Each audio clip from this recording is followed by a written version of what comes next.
हाय दोस्तों, आपका स्वागत है आपके अपने YouTube चैनल कॉम्पिटिटिव गुरुकुल में। तो आज मैं फिर से आपके सामने आया हूँ मैथ्स के सेट 3 लेके फ्रेंड्स, ESIC MTS के, जैसा कि हम डेली बेसिस पे आपके लिए सीरीज़ लेके आ रहे हैं। तो आज हम लोग फिर से डिस्कस करेंगे मैथ्स के कुछ बेहद इंपॉर्टेंट क्वेश्चंस को, जो कि आपके एग्जाम पॉइंट ऑफ व्यू से बहुत ज़्यादा इंपॉर्टेंट है। आपका प्यार मिल रहा है, लेकिन फ्रेंड्स और भी थोड़ा मेहनत कीजिए, सभी दोस्तों के साथ इस वीडियो को शेयर कीजिए। और आपके लिए एक फ्री टेस्ट सीरीज लॉन्च हुआ है, जो कि डिस्क्रिप्शन में लिंक दिया हुआ है, उस लिंक में जाके आप उस ऐप को डाउनलोड कर लीजिए। और आपके लिए ESIC MTS का फ्री टेस्ट सीरीज चलेगा, जिसमें आपको डिस्कशन भी कुछ दिनों बाद मिलेगा, लेकिन टेस्ट सीरीज आपका स्टार्ट हो जाएगा जल्दी ही, 1 से 2 दिन में। तो जो भी चाहते हैं कि आपका सिलेक्शन हो जाए ESIC में, तो वो जरूर उस ऐप को डाउनलोड कर लीजिए और उसमें टेस्ट को दीजिए, ठीक है। और सीट्स जो है बेहद लिमिटेड है, इसलिए जल्दी से आप डिस्क्रिप्शन में जाके लिंक में डाउनलोड कर लीजिए और टेस्ट को दीजिए। और बहुत सारे वीडियोस हमने पहले भी डाले हैं ESIC MTS के, जो कि रीजनिंग के 3 सेट डाल चुके हैं, मैथ के 2 सेट है और ये तीसरा सेट है, और इंग्लिश का भी 2 सेट डला चुका है, ठीक है। और जल्दी ही कट ऑफ से रिलेटेड भी वीडियो आएगा, क्या सेफ स्कोर लेके आपको चलना है कि आपका सिलेक्शन हो जाए। तो चलिए फ्रेंड्स, चलते हैं क्वेश्चन की तरफ। सबसे पहला क्वेश्चन अगर हम लोग देखें, तो सबसे पहला क्वेश्चन क्या कह रहा है हम लोग देखेंगे। 50 लीटर के एक मिश्रण में एल्कोहल तथा पानी का अनुपात है क्रमशः 1:4 है, ठीक है। यदि 10 लीटर मिश्रण को निकाल लिया जाता है तथा 10 लीटर पानी डाल दिया जाता है, तो अल्कोहल तथा पानी का क्रमशः जो है अनुपात क्या होगा, आपसे पूछ रहा है। तो एक चीज जान लीजिए, कोई भी सॉल्यूशन है जिसमें मान लीजिए इसमें कह रहा है कि अल्कोहल और पानी का सॉल्यूशन है, 10 लीटर अगर उस सॉल्यूशन में से निकाल लेते हैं हम लोग, तो ऐसा नहीं है कि अल्कोहल और पानी का अनुपात चेंज हो जाएगा। अल्कोहल और पानी का अनुपात वही अनुपात रहेगा जो 50 लीटर में था। अगर 10 लीटर निकाल भी लिया सॉल्यूशन को, तब भी वही अनुपात रह जाएगा, ठीक है। तो शुरू में देखिए, अल्कोहल और वाटर का अनुपात क्या है। अल्कोहल और पानी का जो अनुपात है कितना है, 1:4 है, ठीक है। ये कितना लीटर के बराबर है, 50 लीटर के बराबर है, ठीक है। अब क्या किया गया, 10 लीटर मिश्रण को निकाल लिया गया। 10 लीटर अगर मिश्रण यहां दिखा रहे हैं, 10 लीटर मिश्रण निकाल लिए। मैंने क्या कहा, अनुपात में कोई परिवर्तन नहीं आएगा, अभी भी अनुपात क्या रहेगा, 1:4 रहेगा। लेकिन आपके पास सॉल्यूशन कितना बच गया, 50 में से 10 गया, कितना बच गया, 40 लीटर बच गया, ठीक है। कितना बच गया, 40 लीटर। अब जो है ये 5 अनुपात बराबर कितना हो गया, अब देखिए 5 अनुपात बराबर कितना हो गया, 40 लीटर हो गया। तो अनुपात 1 बराबर कितना हो जाएगा, 8 लीटर। तो यहाँ क्या हो गया, ये हो गया 8 लीटर अल्कोहल अभी आपके पास है, और वाटर कितना है, 32 लीटर, 8 चौक 32, ठीक है, ये है। अब क्या बोल रहा है, 10 लीटर पानी डाल दिया जाता है। 10 लीटर पानी अगर ऐड कर देंगे तो कितना हो जाएगा, 42 हो जाएगा यहाँ पे, ठीक है। तो अनुपात क्या आ गया, 8 अनुपात क्या आ गया, 42 आ गया। इसे काट लेते हैं, 2 चौक 8 और 21, 4:21 आपका आंसर हो जाएगा। That is option number D. मैं एक बार फिर से बताता हूं, ठीक है, मैं फिर से बताता हूं। 50 लीटर का एक मिश्रण में अल्कोहल तथा पानी का जो अनुपात दिया हुआ है 1:4 है। मैंने क्या बोला, मिश्रण कोई भी मिश्रण हो, किसी चीज का ही मिश्रण हो, अगर उसमें से हम लोग कुछ लीटर निकाल लेते हैं उस मिश्रण से, तो ऐसा नहीं है कि अनुपात चेंज होगा, अनुपात सेम ही रहता है। तो वही हम लोग क्या किए, अल्कोहल और वाटर का अनुपात लिख लिए 1:4, उसमें से 10 लीटर मिश्रण को निकाल दिया गया। तो पहले 50 लीटर था, अब कितना हो गया, 40 लीटर हो गया, ठीक है। तो क्या अनुपात हो गया, अनुपात तो सेम ही रहेगा, जैसे मैंने बताया 1:4 हो गया। अब 1:4 बराबर 40 है, मतलब इसको अगर ऐड कर देंगे तो अनुपात 5 बराबर 40 हो गया, ठीक है। तो 1 बराबर कितना हो जाएगा, 8 हो जाएगा। तो 1 बराबर 8 लिख दिए, तो 4 बराबर कितना हो जाएगा, 8 चौक 32 हो जाएगा, 32 हो गया। अब क्या कह रहा है, 10 लीटर पानी डाल दिया जाए, तो 10 लीटर पानी ऐड करेंगे, कितना हो जाएगा, 32 + 10 42 हो जाएगा। तो अनुपात क्या हो गया, 8:42, जो कि 8:42 काटे तो आ गया 4:21 आ गया, ठीक है। समझ में आ गया, मैंने दोबारा बताया। चलिए क्वेश्चन नंबर 2 पे चलते हैं। क्वेश्चन नंबर 2 क्या कह रहा है, किसी धन पर, धन क्या हो गया, प्रिंसिपल हो गया, जो भी आपके पास पैसा है उसको धन कहते हैं। किसी धन पर साधारण ब्याज, जिसे हम लोग सिंपल इंटरेस्ट कहते हैं, साधारण ब्याज की दर से 6.5% वार्षिक, मतलब आपको ईयरली आपका कितना दर है, 6.5% है, 6.5% रेट है, ठीक है। 8% कर देने पर, मतलब पहले 6.5% था, अब 8% कर दिया गया, क्या चीज को, रेट को, दर को कर दिया गया, ठीक है। तो उसकी जो है वार्षिक आय जो है ना, 40 रुपया 50 पैसा क्या हो जाता है, वृद्धि हो जाती है, ठीक है। क्या वृद्धि हो जाता है, 40 रुपया 50 पैसा। मान लीजिए पहले आपको 100 मिलता था, अब मिलने लगा 140 रुपया 50 पैसा। क्यों मिलने लगा, क्योंकि आपका क्या हो गया, 6.5% पहले वार्षिक दर था, लेकिन अब हो गया 8%। कितना का वृद्धि हुआ, मतलब 8 में से हम लोग सारे 6 घटा देंगे तो कितना का वृद्धि हुआ परसेंटेज में? 1.5% का वृद्धि हुआ। यही 1.5% जो वृद्धि हुआ ना, मूल्य में अगर बात करें तो 40.50 के बराबर है, मतलब 40 रुपया 50 पैसा। मतलब 1.5 बराबर कितना हो गया? 40 रुपया 50 पैसा। ठीक है, हो गया। अब 1 बराबर क्या हो जाएगा? 40 रुपया 50 पैसा बटा हो जाएगा 1.5। इसी प्रकार अगर 100 का निकालेंगे, टोटल आपको धन निकालना है तो गुने 100 कर देंगे। कर लीजिए। अब यहाँ पॉइंट हटाएंगे तो 0 बैठेगा, आपका आ जाएगा कितना? यहाँ पे अगर यहाँ पे पॉइंट हटाएंगे ना तो यहाँ पे 2 0 बैठा देते हैं। मैं आपको बता रहा हूँ कि आपको समझ में आ जाए, ठीक है ना, काट के कर रहा हूँ, नहीं तो डायरेक्ट भी हो सकता है। 40 500 बटा 15, अब इसे काटिए, 15 दूनी 30, 15 7 75 से 0 0, 2700 आपका क्या हो जाएगा? आंसर हो जाएगा। That is option number B हो जाएगा। समझ में आ गया? मैंने क्या बताया? कोई धन है आपके पास जिसमें आपका दर जो था, वार्षिक दर था 6.5%, जो कि बढ़ के आपका 8% हो गया। तो आपका जो है वार्षिक आय में 40 रुपया 50 पैसा क्या हो गया? वृद्धि हो गया। कितना का? 40 रुपया। अगर दर में बात करें तो कितना का वृद्धि? 8 में से 6.5 घटा दे, 1.5% का वृद्धि। अगर मूल्य में बात करें कितना का वृद्धि? 40 रुपया 50 पैसा का वृद्धि। मतलब यही 1.5% किसके बराबर हो गया? 40 रुपया 50 पैसे के बराबर। तो 1 का निकालेंगे तो 40 रुपया 50 पैसा बटा 1.5 हो जाएगा, तो गुने 100 कर देंगे तो ये आ गया 2700 रुपया। मतलब आपका धन कितना था? 2700 रुपया आपके पास क्या था? धन था।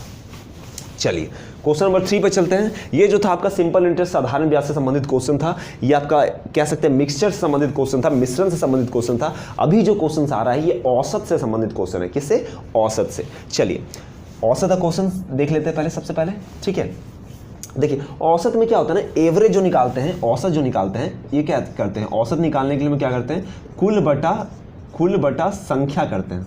संख्या, जितना भी टर्म्स दिया हुआ है उसी को कहते हैं औसत कहते हैं। ठीक है, कुल बटा नंबर ऑफ टर्म्स बोले या कहें कुल बटा संख्याओं के क्रम बोले। ठीक है, अब बात करते हैं रुस्तम तथा प्रीतम की औसत आयु कितना है? रुस्तम तथा प्रीतम की औसत आयु दिया हुआ है कितना?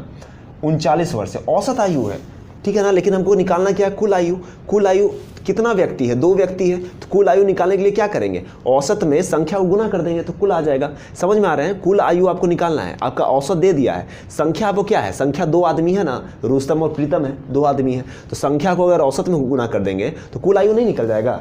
समझ में आ रहा है? तो उसी तरह यहाँ रुस्तम और प्रीतम का औसत दे दिया 39, औसत में अगर 2 से गुना कर दे तो कुल आपका निकल जाएगा। तो 39 में गुना 2 कर दीजिए, कितना आ जाएगा? 78 आ गया। किसका आ गया? रुस्तम और प्रीतम का कुल आयु आ गया। इसी प्रकार हम प्रीतम और गीतम का बात करते हैं। प्रीतम और गीतम का की आयु का औसत दे दिया 28 वर्ष। तो कुल आयु निकालने के लिए क्या करेंगे? इसी प्रकार 28 गुने 2 कर देंगे, डैट इज 56 वर्ष हो गया। कोई दिक्कत नहीं ना। चलिए उसी प्रकार आगे बढ़ते हैं। रुस्तम प्लस गीतम का अगर देखें, गीतम का क्या है? औसत आयु दे दिया 34, तो 34 गुने 2 कर देंगे, कितना आ जाएगा? आ जाएगा 68 आयु, 68 वर्ष आ गया। ठीक है, अब इसमें से हम लोग क्या करते हैं ना, रुस्तम इसको और इसको क्या करते हैं? सॉल्व करते हैं। ठीक है, तो देखिए आपका रुस्तम प्लस प्रीतम का कितना दे दिया है? 78 दे दिया है। ठीक है, और रुस्तम प्लस गीतम का कितना दे दिया? रुस्तम प्लस गीतम का दे दिया आपका कितना? 68।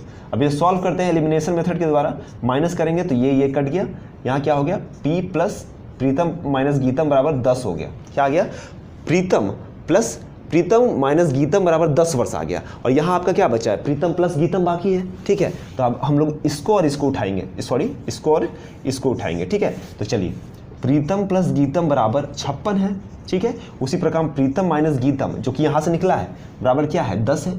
ठीक है, अब सॉल्व कीजिए, काटते हैं। ठीक है, प्लस अगर लेंगे तो ये प्लस हो गया, ये कट गया, ये प्लस हो गया, मतलब 2p बराबर 2, प्रीतम बराबर 66 हो गया, प्रीतम बराबर कितना हो गया? 33 हो गया। ठीक है, प्रीतम बराबर कितना हो गया? 33 हो गया। अब चलिए थोड़ा सा कंजस्टेड लग रहा होगा, लेकिन प्रोसेस बाय प्रोसेस मैं जैसे समझा रहा हूँ ना, बनाते जाइए, कहीं कोई दिक्कत नहीं होगा। ये लग रहा है कि आपको बहुत ज़्यादा बड़ा है, लेकिन बड़ा नहीं है, बहुत जल्दी बन जाएगा। आपके हाथ का प्रैक्टिस का चीज़ है। बहुत कोई ट्रिक बताएंगे कि ऐसे बनाइए वैसे बनाइए, ट्रिक ज़्यादा देर याद नहीं रहता है। मैं भी चाहूँ तो ट्रिक में आपको बहुत सारा सवाल बता दूँ, इसे ही बता सकूँ, लेकिन बेसिक समझिए। ट्रिकी अप्रोच हम लोग लेंगे लास्ट टाइम में, थोड़ा जो बचेगा ना, टेस्ट मैं जब करवाऊंगा ना कंडक्ट, और उसका जब डिस्कशन होगा तो उसमें ट्रिक की अप्रोच लूँगा। लेकिन अभी आपको क्या करना है ना, क्वेश्चन से रूबरू कराना, समझाना है आपको क्वेश्चन को। तो क्वेश्चन समझाने में बेसिक आपका स्ट्रांग होना चाहिए कि अगर ट्रिक को भूले तो कम से कम बेसिक तो आपको कभी छोड़े नहीं, बेसिक आप पकड़ के रखें। ठीक है, तो कितना आ गया? प्रीतम का 33 आ गया। ठीक है, तो आ गया आपका प्रीतम का 33 आ गया, ठीक है। अब हम 33 को अगर इसमें बैठा दें, इसमें अगर बैठा दें 33 को, तो रुस्तम का आ जाएगा, तो क्या करेंगे, रुस्तम का आ जाएगा 78 माइनस 33 दैट इज 45 हो गया, रुस्तम का 45 हो गया। अब गीतम का कितना हो जाएगा, गीतम का देखिए कितना है, इसी में बैठा देते हैं, रुस्तम प्लस गीतम 68 है, तो देखिए तो गीतम का कितना हो जाएगा 68 माइनस 45 कर दीजिए, कितना आ गया 23 आ गया। अब आपसे क्या पूछ रहा है, देखिए तीनों में से सबसे छोटे की आयु 10 वर्ष बाद क्या होगी, तो तीनों में सबसे छोटा कौन है, प्रीतम, रुस्तम, गीतम में सबसे छोटा कौन है, गीतम है सबसे छोटा, क्योंकि 23 वर्ष है, रुस्तम था 45 वर्ष का, प्रीतम था 33 वर्ष का, तो सबसे छोटा क्या है, गीतम है। तो गीतम का 10 वर्ष बाद आयु क्या है, अभी मेरी आयु अगर 26 साल है तो 10 वर्ष क्या होगी, 10 वर्ष बाद तो कितना होगा, 36 साल होगा। उसी प्रकार अगर गीतम की आयु अभी जो है 23 वर्ष है, तो 10 साल बाद क्या होगी, तो 10 साल बाद हो जाएगी प्लस 10 कर देंगे दैट इज 33 वर्ष। यही आपका क्या हो जाएगा, यही उत्तर हो जाएगा। समझ में आ गया। चलिए नेक्स्ट चलते हैं। थोड़ा सा आपको घिचपिच लग रहा होगा, लेकिन स्क्रीनशॉट ले लीजिएगा आप लोग, मैं लास्ट में हट जाऊंगा, स्क्रीनशॉट ले लीजिएगा, उसे फिर बाद में देखिएगा, वीडियो को फिर से देखिएगा, दोबारा नहीं समझ में आता है तो मैंने कोशिश किया कि आपको अच्छे से स्टेप बाय स्टेप समझा सकूं। चलिए क्वेश्चन नंबर 4 पे चलते हैं। क्या कह रहा है, 20 औरतें मिलकर किसी कार्य को 16 दिनों में पूरा कर सकती हैं, 16 आदमी मिलकर उसी कार्य को 15 दिन में पूरा कर सकते हैं, तो एक आदमी का कार्य क्षमता का एक औरत की कार्य क्षमता से अनुपात क्या है, ठीक है। तो देखिए एक औरत की कार्य क्षमता, मतलब मान लीजिए मैं 10 आदमी हूँ, 10 आदमी किसी काम को कर रहा हूँ, मतलब हम मेरे जैसे 10 आदमी मिलकर किसी काम को 20 दिन में कर रहे हैं, ठीक है। अगर मैं सिंगल आ जाऊँ तो मेरे को क्या लगेगा, उसी काम को करने में ज़्यादा दिन लगेगा। 10 आदमी मेरे जैसा अगर आ जाता है, किसी काम को करता है, ठीक है, जो कि 20 दिन में कंप्लीट करता है, तो अगर हम सिंगल रहें तो उसी काम को करने में क्या लगेगा, ज़्यादा दिन लगेगा। एग्जैक्टली है कि अगर हम कोई काम को सिंगल करेंगे तो ज़्यादा दिन लगेगा। तो जब ज़्यादा लगता है तो क्या करते हैं, दिन और पुरुष को दोनों को गुना कर देते हैं, तो दोनों गुना कर लीजिए, तो 20 औरत 20 फीमेल प्लस 16 दिन को गुना कर दिए। उसी प्रकार क्या कह रहा है, 15 दिन में 16 आदमी मिलकर उसी कार्य को 15 दिन में करते हैं, तो फिर उसी प्रकार क्या हो गया, उसी प्रकार हम लोग क्या करेंगे, एक आदमी अगर उस कार्य को करेगा कितना दिन में करेगा, तो कार्य क्षमता निकल जाएगा, तो 16 गुने हम लोग क्या करेंगे 15 कर देंगे, ये क्या हो गया, मेन हो गया, ठीक है। अब 16 से 16 हम लोग काट देते हैं, कट गया, 5 और 20 हो गया, 5 या 15 हो गया, ठीक है। अब पूछ क्या रहा है, आपका अनुपात क्या पूछा, एक आदमी का कार्य क्षमता का एक औरत की कार्य क्षमता का अनुपात क्या है। तो देखिए 4 फीमेल बराबर क्या आ गया, 3 मेल आ गया, ठीक है ना। अब आपका आदमी का अनुपात और औरत का अनुपात पूछ रहा है, ठीक है, तो 3 को इधर ले आते हैं, 4:3 हो गया बराबर मेल इज टू फीमेल हो गया। मतलब क्या इसका आंसर आ गया, इसका आंसर आ गया 4:3। आपका बिल्कुल सही उत्तर आ गया, परम सत्य आंसर आ गया, बिल्कुल राइट है, 4:3 इसका आंसर हो गया। समझ में आ गया। हम लोग क्या किए, मैंने आपको बताया कि अगर कोई 10 आदमी मिलकर किसी काम को 20 दिन में करता है, अगर वही काम को एक आदमी करेगा तो ज़्यादा दिन लेगा। जब ज़्यादा लेता है तो हम लोग क्या करते हैं, गुना करते हैं। जब आदमी ज़्यादा होता है तो क्या करते हैं, भाग करते हैं। समझे, इस बात को समझिएगा, इसको पकड़िएगा, ठीक है।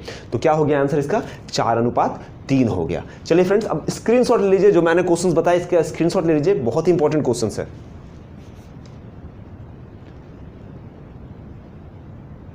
तो फ्रेंड्स, उम्मीद करता हूं कि जो मैंने क्वेश्चंस बताया आपको अच्छे से समझ में आ गया होगा, बिल्कुल अच्छे से जैसे मैंने समझाया आपको समझ में आ गया होगा। ट्रिकी अप्रोच भी हम लोग देखेंगे, ठीक है। जो टेस्ट सीरीज आपका स्टार्ट हो रहा है ना, उसमें हम लोग डिस्कशन जब करवाएंगे तो ट्रिकी अप्रोच हम लोग देखेंगे। लेकिन जब आपको मैं बता रहा हूं कोई क्वेश्चंस को, तो बेसिक के साथ चलेंगे, जिससे आपका बेसिक, आपका जो रूट है ना, वो स्ट्रांग हो जाए, कि कहीं आपका कोई गलती का स्कोप ना रहे, ठीक है।